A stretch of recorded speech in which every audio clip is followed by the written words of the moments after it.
Markets around the world are starting to sell off and people are getting scared. Hello, ladies and gentlemen, and welcome back. Today we discuss the close is the key. Why are markets consistently rallying and then dumping into the end of the day? It's probably the options market that's doing this. We've also got some of the key levels that we know that if they are broken mean significant things for the markets, the data driving us into March and the sell-off so far, and of course our thoughts on Tesla and interest rates. We just saw new US 2-year highs. So everything's looking a little bit scary, but do we need to be concerned? Let's take a look together right now. Well, welcome back everybody to the Daily Show where we discuss the biggest news, macro data, lead indicators, and of course the hottest charts that you should be watching. But before we get into that, let's just quickly talk about Tesla's stock price. Obviously, it fell 5% as of Elon Musk's unveiling of the Master Plan 3.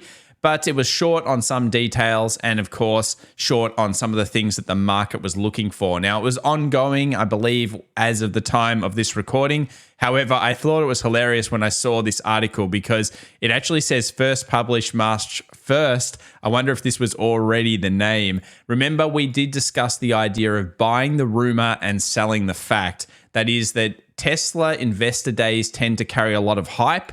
And unfortunately, if stocks have been running into those or consolidating, often the truth is not considered very hot by the markets. This was something that happened for a long time with Apple stock as well. During big unveils such as the iPhone, we saw ramps into sell-offs. Anyone that's been around the markets for a while will have known exactly what I meant. Back in the 2010s, 11, 12, 13, that period was so easy to be spotting in these markets. So we've got smart money versus dumb money up, and it doesn't look like smart money is as stupid as they used to be. Obviously, they did suffer a lot in 2023 during the beginning of the market year. We basically saw dumb money take control of the markets and smart money stop purchasing. In recent drops, they've started to actually amp up their purchasing a little bit. But as we now give back a lot of the 2023 gains, we are seeing a big shift in this. Now, previously, we used this in 2022 to predict some of the high turns, and they turned out to be big sell-off events with negative 20% plus being realistically what the market then gave up. We're nowhere near that yet, but it is something we'll be looking at.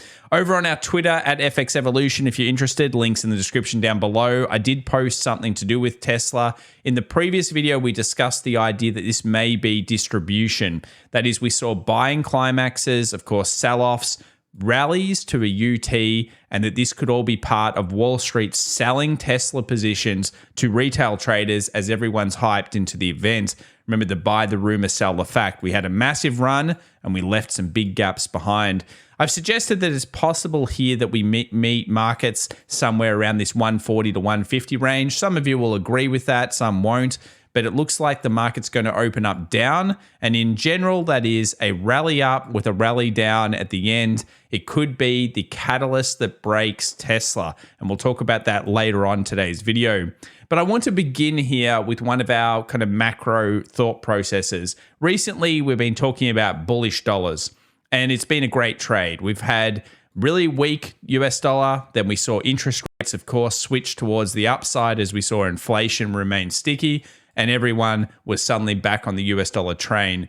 But when we tend to see these big switches and we've already had a new down kind of trend, it doesn't necessarily bode well from the stats. Here are the other times this has happened over a very long period of time when we've seen rallies of 3% in a 9-month low, but not a 2-year low. Now, obviously, it's cherry picking data, but it doesn't look good for the US dollar in the medium term. So remember, this could be a short-lived rally, even though it seems like it should be going up into inflation. We don't know how much higher the terminal rate's going to be. Most people speculate it's anywhere from 5.5 upwards of 6.5 to even 7%. So we're still getting close to probably where yields are going to stagnate, and then they most likely will drop as the Fed will pivot at some point to try to support the economy once they deal with inflation as much as they can.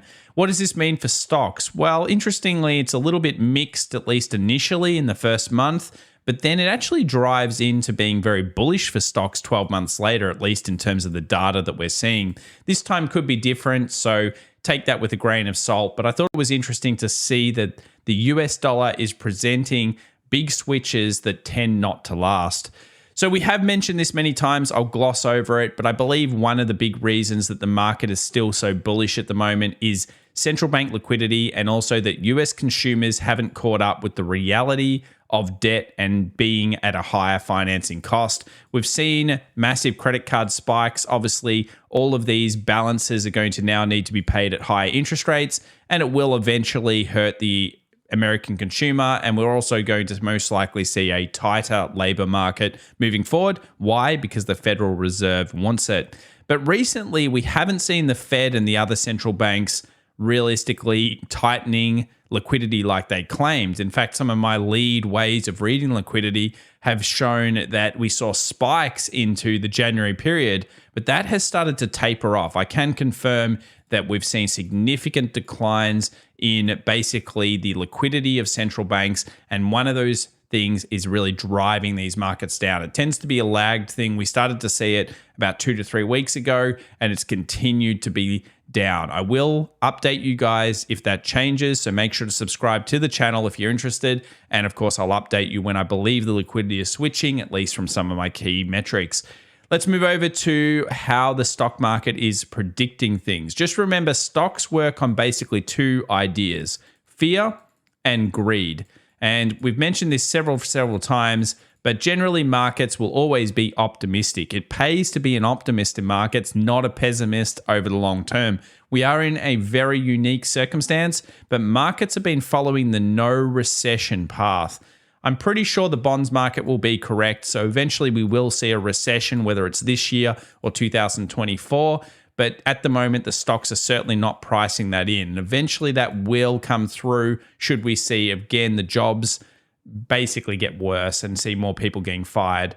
We also know that central banks, when they tend to do such huge rate hikes, break something. I don't know what exactly they're going to break. It could be zombie companies. That's something that I'm speculating with some of the bigger investors that I talk to.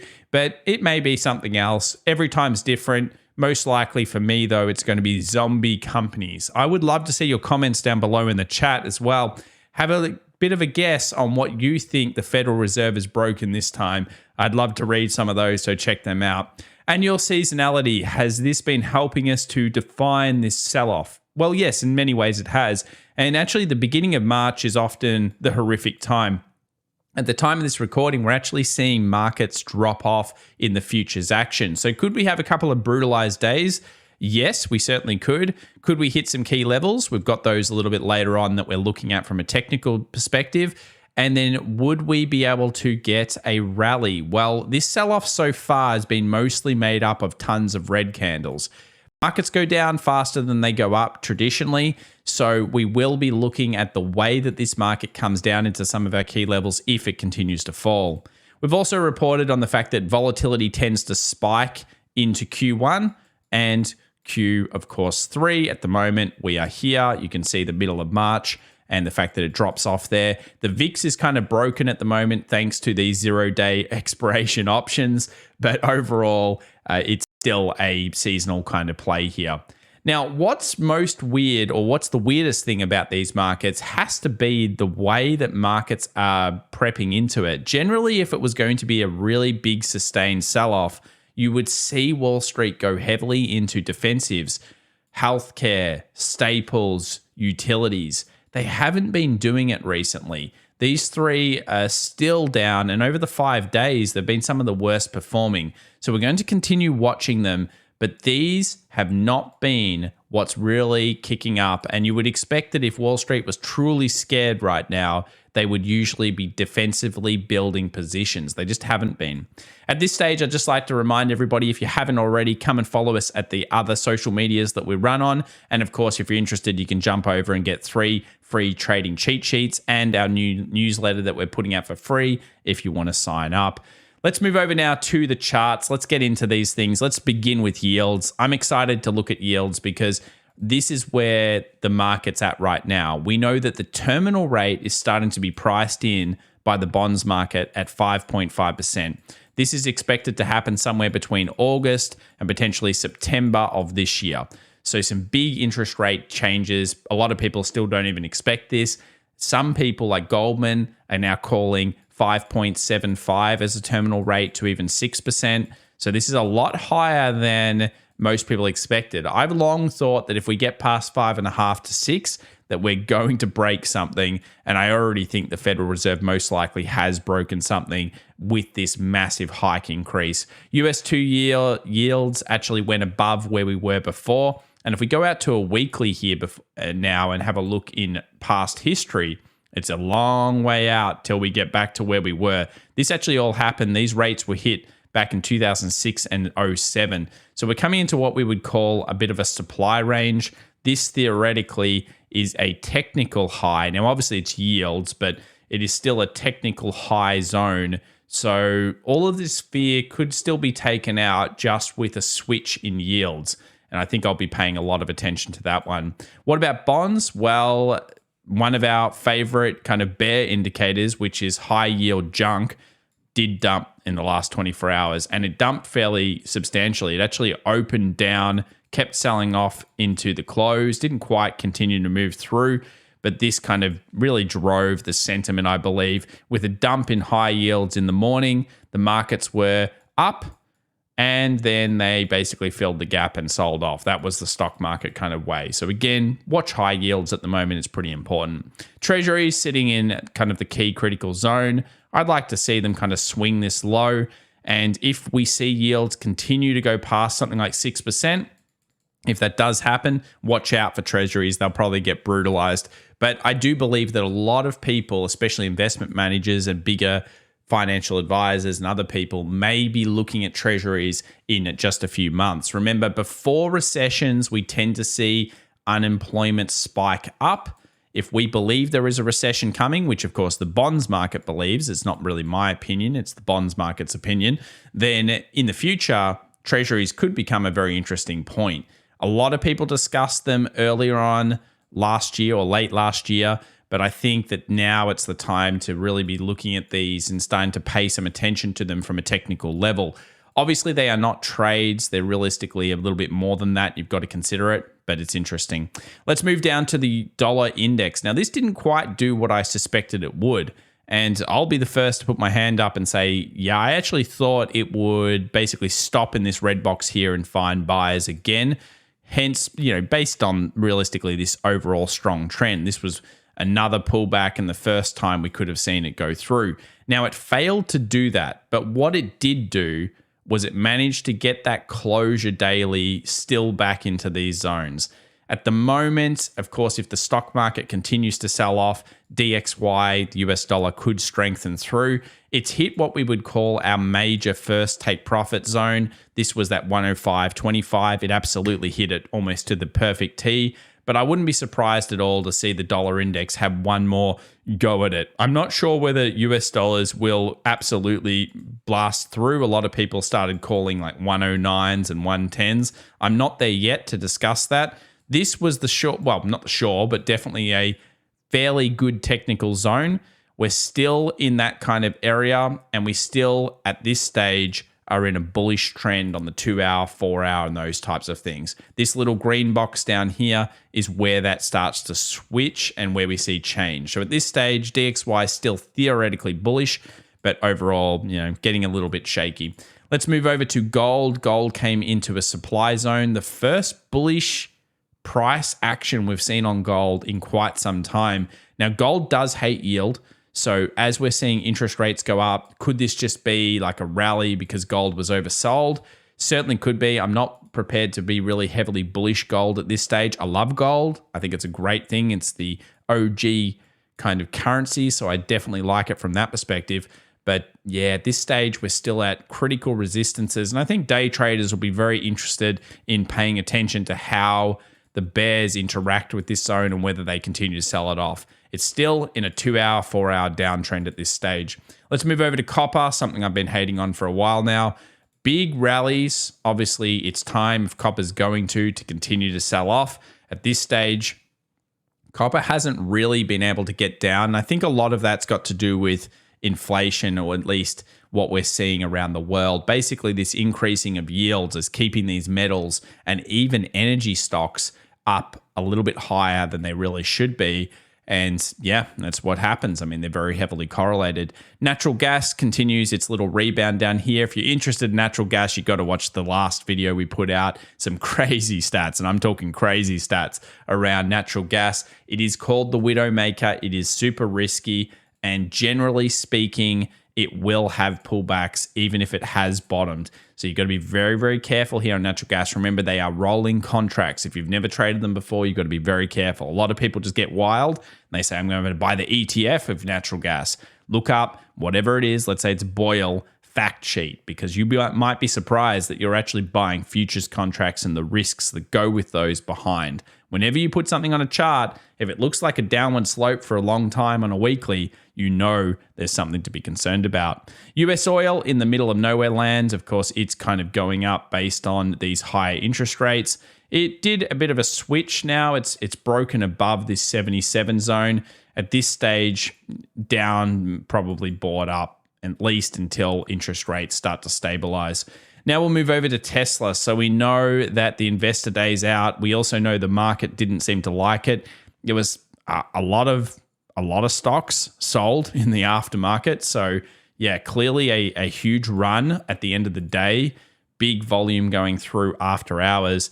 And is this all part now of a trap or a distribution? It does tend to seem like it is. Obviously, a lot of people will say here, I hate Tesla a lot. Look, do remember, I do own Tesla. I like Tesla. I can't get behind the current rally. Obviously, I'm not on the record of thinking it was going to get here. I thought this was a super critical zone. And I do think that there is a gap left here. But if the markets did want to sell off from this point, this 61.8 kind of sits very nicely in that gap fill. So I wouldn't mind seeing, Tesla potentially weaken further. If it does close weeklies underneath these levels, like these 180s or these 185s, I could see it continue to do it on the downside. I definitely think the risks to Tesla are on the upside at this stage, and I've said that for quite a few days. I don't like these types of rallies.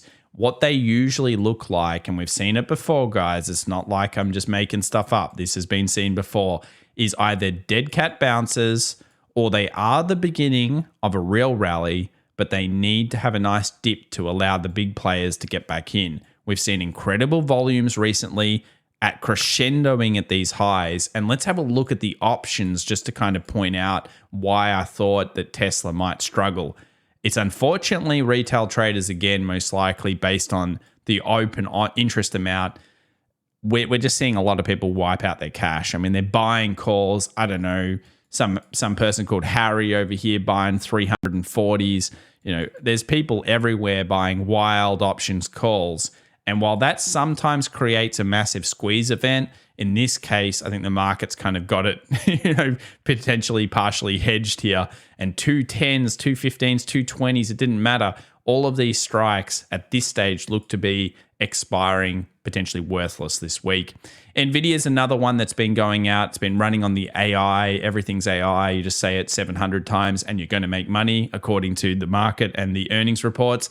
And Nvidia basically gapped up massively on their AI discussions. It created an island. I would have liked to have seen this open with a bit more of a gap on the downside. That would have been a great trade. Anyone that shorted that in the previous session, though, it's a fairly strong trade, actually. And if it continues through and we get another gap down, could that be the end of the Nvidia rally? Well, bears would be celebrating and salivating all over this type of thing. I'm actually a big lover of Nvidia. I think the stock is awesome.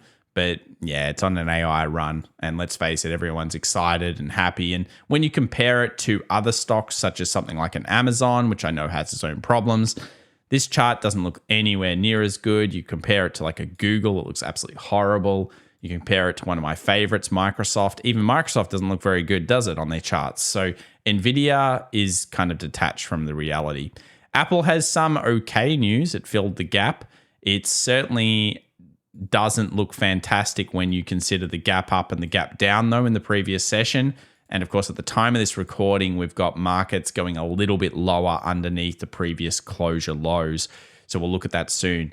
Dow flatlining on the demand. It's basically holding on as best it can to holding these lows. So again, there could be rallies, but realistically, Dow's barely holding on. What about consumer discretionary versus staples? This shows us 1/3 of the US economy basically on a chart. It shows us how happy the market is with going with the consumer discretionary. And generally, if it's feeling like growth and happy days ahead, we'll see very strong movements in XLY. We've had some rallies on this since 2022. And of course, 2023 started with a bang with consumer discretionary doing incredibly well, thanks in part to Tesla itself. And this recently gapped below and started kind of weakening. It hasn't weakened anywhere near as much, though, that I thought it would. And one of the reasons is we're just not seeing that defensive switch we talked about from the street. They're not going into defensives. So does that mean they want to buy this dip? Well, it could. I mean, it really could. The data may suggest that they are buying the dip. And we'll have to continue to watch that and especially watch the liquidity, which again, I'll update you guys on should I see that occur. Here's the XJO for all the Australian fan base out there. I hear you guys. I saw your comments on it. The XJOs hit that trend line. Obviously, I'm still negative on this market at this stage. I think that if copper starts to get nailed, we will see the Australian market also get nailed. So far, so good off the supply down. This is a little support. We'll call it little sup one. But I would like to see it back into these zones before I really get excited about the Australian market again. What about the Qs? Well, the Qs ended the monthly horribly. I mean, we saw that in the previous one. Look at these horrible monthly. That's a bad looking monthly. Yeah, that's a big wick and that's a bad looking candle. Now, we have had this before. In a big bull trend, it actually was reversed, but initially it had a sell-off. So I wonder what month that was. Interesting, it was March. So it was exactly the same time, everyone. It was March back in 2021. And funnily enough, it's kind of like a carbon copy. We came in with the FOMO. If anyone was trading 2021, you know the FOMO. It was wild FOMO. Everybody just talked about ARK and everything was great. And Roku was the best stock in the world and everybody loved that stuff. And funnily enough, we got these rejection candles. So yeah, it leads theoretically onto potential weakness, and that's what we're looking at here. The Nasdaq's made a new low in after hours. We did say watch the reaction here, a semi-critical zone at around 11,820, what was it this? 11,816. That's going to be for day traders. It's not a super critical point, but it's certainly one of those lows that I think will take stop losses out should it go underneath. The S&P, though, will give us the most critical levels. So let's look at this on basis of what we had. Well, this gap is now filled. Of course, that was the gap that was left. Markets rallied into the gap and then, boom, sell straight off that level. So that was a pretty good day trade, actually, if you were there looking at the gap, looking at the market coming up. You know what's really strange about all of this? Have a look at all these red candles. So we've got bullish in the session, then closes red. That's basically like saying Wall Street's selling to you. And it's not really the types of, these candles have all been very strange. Now, most people are blaming these newish 0 day to expiry options. It could be that's playing out. I will bring out a video talking about my thoughts on that coming up soon. But realistically, it's, a lot of red days. Nothing here looks bullish yet in terms of the red days. We've got the 200-day moving average, which a lot of people say that when the markets close below or above, it starts like a trend. Now, we have had some false closures. We've obviously had the real one, which started was part of the rally of this year so far. And now do we sell off and then come down into these areas? Now, remember, there's so many unfilled gaps left behind in the market from the consolidation that happened in December of 2022. When we're looking at the options, these are still the options expected highs and lows in terms of the week. We're not near it yet, but 388 is technically the low expectation that the market should stay within this week. Let's move over to the futures. Now, I've done a bit of work here for you guys, and I'll share this over on Twitter at some point so that you can have all of these kind of levels of confluence. And I think that there's not much actually holding it here. It tends to be 3,900 to 3,880, 3,890. That's okay. I'd call that a medium. And then there's actually a really interesting level of confluence sitting around that, I would say 38.40, 38.30 zone. I think these are the critical levels where buyers may recommit. And all three of these have their merits. This week, you would think that 3,900, because of options, which we'll look at in a moment, would want to hold if it does end up selling off. But these two, is that where March sell-off lows are going to be? At the moment, we've basically gone red, red, red, possibly red this week. We'll see. We know that 40.27 holds the key for the bulls. That's going to be a big one. And if we do keep going red, how many weeks can we sustain red without seeing a green? Well, traditionally, you actually don't see more than usually 3 or 4 weeks in a row. Now, you've had some where they just go epically bad, like over here. But if we're going to find buyers, there are some critical levels. So all of those, super interesting on charts. We'll certainly be focusing on the switch and the way that it works there.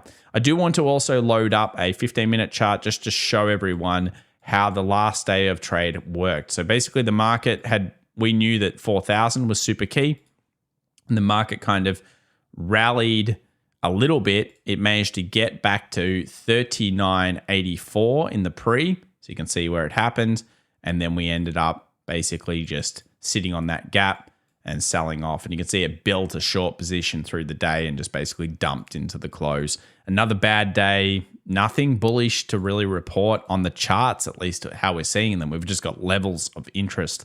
Let's move over now to the options for the expiration of the week. This is where things get that 390 kind of thing.